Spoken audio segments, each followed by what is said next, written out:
الله. السلام عليكم، مرحبا بكم في هذا الفيديو الجديد اللي غادي نتناولوا من خلاله نموذج آخر من فروض المراقبة المستمرة.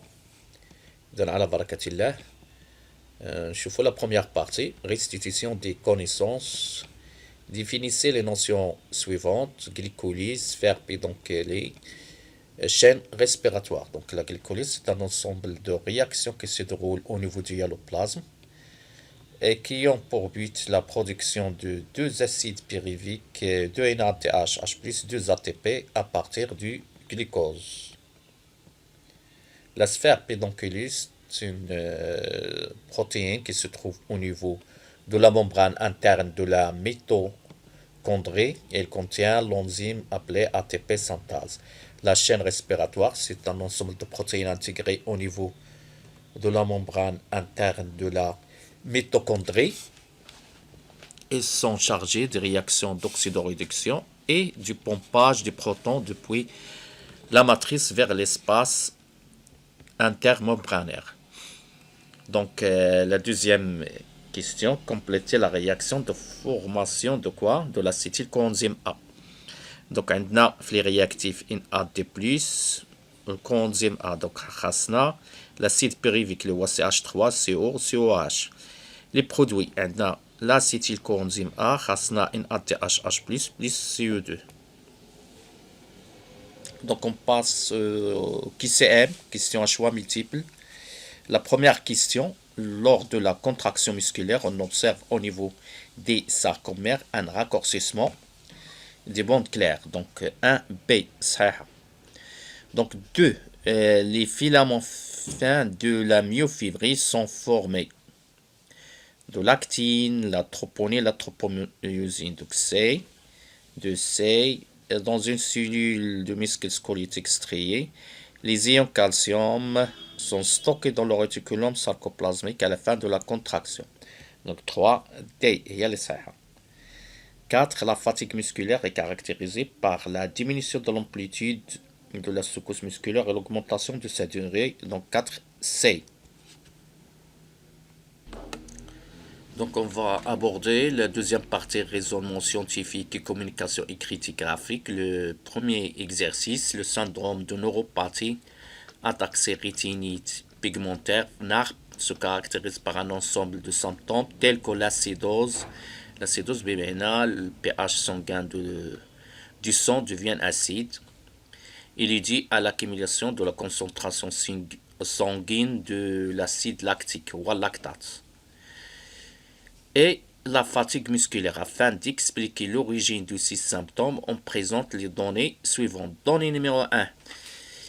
Une étude a permis de mesurer les concentrations sanguines de lactate et de pyruvate chez deux individus, l'un sain et l'autre atteint de syndrome de NARP. Les figures A et B du document 1 présentent les résultats de cette étude. La figure C du même document présente les résultats d'une autre étude comparative de certaines propriétés des cellules d'un individu malade et celles d'un individu sain.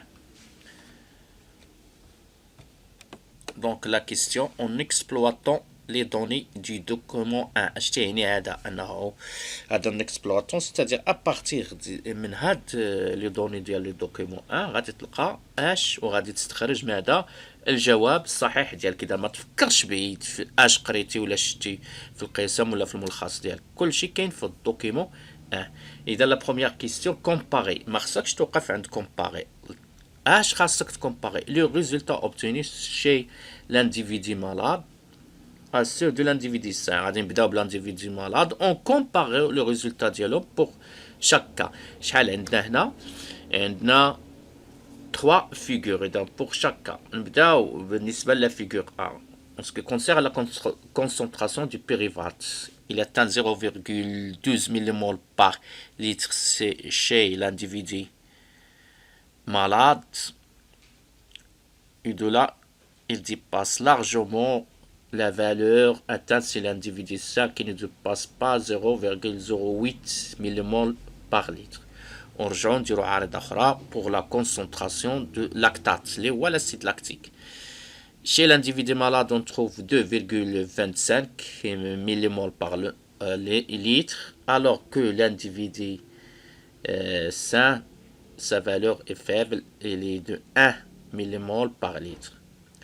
En ce qui concerne les caractéristiques de la mitochondrie, on a le même nombre de mitochondries, la même activité des enzymes de la glycolyse, mais l'activité mitochondriale chez l'individu sain dépasse largement l'activité de la mitochondrie chez l'individu malade.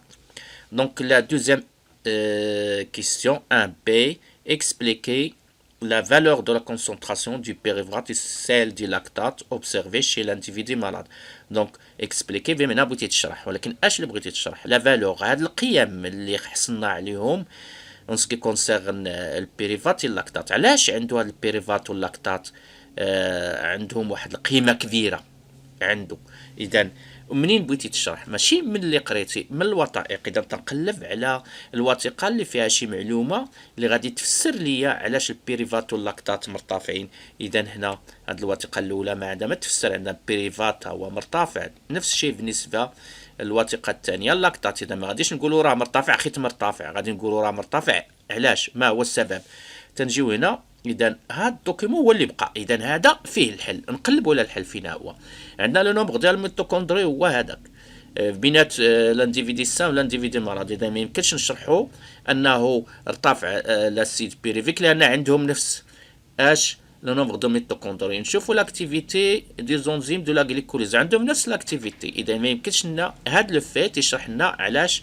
عندنا اون كونسونطراسيون امبورطونت اون اسيد بيريفيك اي اون اسيد لاكتيك نشوفوا هذا المعطى الاخير لاكتيفيتي ميتوكوندريال اف اذا هنا هذا هو فين كاين الاختلاف اذا تنقلب في هذه الوثيقه فين كاين الاختلاف اللي ممكن من خلاله نشرح به ارتفاع تركيز لاسيد لاكتيك والبيريفات اذا هنا عندنا la faible activité mitochondriale chez l'individu malade va provoquer quoi? L'accumulation de l'acide pyruvique et de l'accumulation de l'acide lactique لأنه ملي تكون الميتوكوندريا عندها une faible activité ما غاديش تقدر تأكسيدي لنا l'acide pyruvique.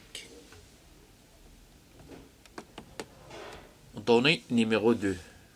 Dans deux milieux de culture convenables, l'un contenant des mitochondries d'un individu sain, milieu 1, et d'un milieu 1, غادي نقولوا mitochondries sains. Et l'autre contient des mitochondries d'un individu malade, milieu 2. Des mesures de certaines propriétés de l'activité mitochondriale ont été effectuées. Le document 2 présente le résultat obtenu. Donc en exploitant, c'est-à-dire à l'aide des documents des informations contenues dans le document de dégager les différences observées entre les propriétés des mitochondries de l'individu malade par rapport à celles de l'individu sain dégagé. بمعنى بغيتي تستخرج الاختلافات مقارنة مع الميتوكوندري de l'individu sain. Donc le milieu 2 ça représente les mitochondries de l'individu quoi malade atteint de la maladie de Narp. Donc غادي نقولوا les mitochondries de l'individu malade ont une faible consommation en oxygène par rapport aux mitochondries de l'individu sain. Ils ont aussi une faible activité de l'ATP synthase par rapport aux mitochondries de l'individu sain. Ils ont aussi un faible taux de production d'ATP par rapport aux mitochondries de l'individu sain. نشوفوا le document 3 ou bien donnée 3. Le document 3 représente un modèle simplifié du fonctionnement de la chaîne respiratoire de l'ATP synthase chez un individu sain et chez un individu malade. Donc la question en exploitant les données, donc en exploitant les données, bien maintenant à partir de données de document 3.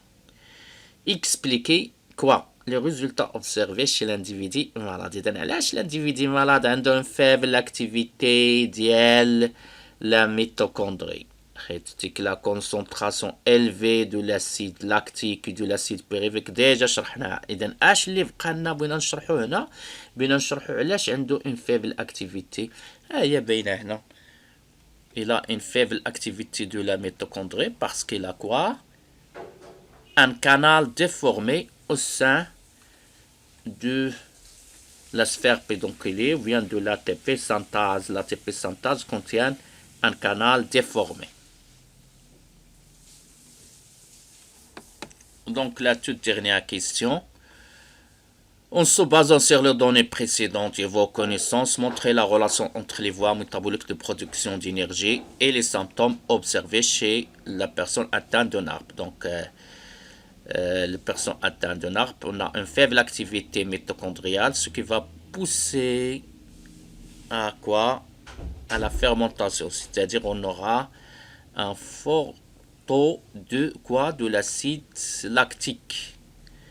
Et de là, on va assister à une acidification du sang. Et du fait qu'il y a une faible quantité de l'ATP, on va assister à la fatigue. Donc on va passer à la deuxième exercice.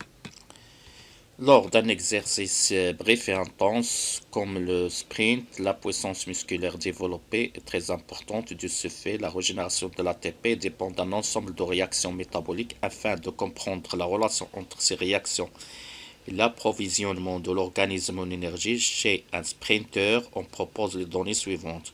On a mesuré la variation de la concentration d'ATP, de phosphocréatine au niveau du muscle et la concentration d'acide lactique dans le sang d'un sprinter au cours d'un échauffement et d'une course de 10 secondes environ. Le document A présente les résultats obtenus.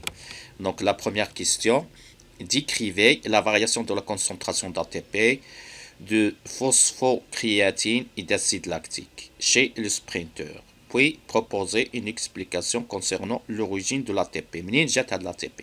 إذا في الأول غادي نوصفو. عندنا هنا دو زيتاي dans l'axe des abscisses تنعتمدو عليه باش تنعرفو شحال الفقرة اللي بغينا فاش غادي نوصفو. إذا pendant l'échauffement عندنا شوف 4 ديال المنحنيات 4 كوب. خصنا نعرفو كل كوب اش تمثل وهاد لي زاكس اش تيمثلو. عندنا لا كونسونطراسيون ديال الفوسفوكرياتين et d'ATP musculaire, concentration de l'acide lactique. دونك بهذا الخط هذا تيمثل اش الفوسفوكرياتين، هذا تيمثل l'acide lactique اللي بنقاط متقطعة، هذا تيمثل l'ATP. Donc au cours de l'échauffement, on a une diminution importante de la phosphocréatine qui diminue encore pendant la course. L'acide lactique, une augmentation pendant l'échauffement, faible augmentation, puis une augmentation importante au cours de la course. L'ATP, diminution pendant l'échauffement, ممكن نعطيو الأرقام. Il diminue au cours de la course, puis il devient constant, il va augmenter durant la course. Donc, quelle est l'origine de l'ATP? منين جات هاد l'ATP؟ إذا هاد l'ATP l'origine ديالها donc تنجيو المبيان ديالنا عندنا la diminution de la phosphocréatine. Donc c'est une origine de l'ATP, l'augmentation de l'acide lactique, c'est-à-dire la fermentation. Donc deux origines, la fermentation lactique et la dégradation de la phosphocréatine. On a mesuré chez un sportif l'évolution du taux de phosphocréatine dans des biopsies musculaires prélevées au repos et après 45 secondes d'un exercice menant à l'épuisement post-exercice et après 60 secondes de récupération. Le document 2 présente les résultats obtenus. Sachant que la récupération se fait grâce à l'apport en dioxygène par le sang, proposez une hypothèse expliquant l'évolution de la phosphocréatine après 60 secondes de récupération. Donc هنا تيقول لك بروبوزي ان هيبوتيز خصك تستعمل الدوني اللي كان قبل مباشرة بحال هنا. ساشو علاش عطاونا هاد الدوني باش هي اللي نستعملوها حتى تعطينا فكرة على مصدر هذا لا فوسفوكرياتين. دونك لا فوسفوكرياتين se forme à partir de réactions qui utilisent l'oxygène, c'est-à-dire à partir de la respiration. دونك غادي نستعملو هاد المعطى. دائما ملي تطلب منك تعطي واحد ليبوتيز غتستعمل المعطيات اللي تتكون مباشرة قبل من السؤال. وكاينه طريقه اخرى هي فين غادي تخلي المكان ديال هاد ليبوتيز هذا وغتكمل، لان من بعد غادي تجي المرحله فين تيقول لك تيستي سيت هيبوتيز، تعطيك واحد المعطى، هذاك المعطى راه هو ليبوتيز اللي غادي تعاود تكتب. غادي نعاودو نشرحوه مزيان ملي نوصلو ليه هنا. دونك ليبوتيز ديالنا سي كو لوريجين دو لا فوسفوكرياتين après 60 secondes de récupération, ce sont des réactions de la respiration. C'est de la respiration qui est à l'origine de quoi? De la phosphocréatine. Afin de vérifier l'hypothèse, on propose les documents 3 et 4. Le document 3 présente le résultat du suivi de concentration de 3 composés phosphatines chez un sportif, phosphocréatine, ATP, phosphate inorganique.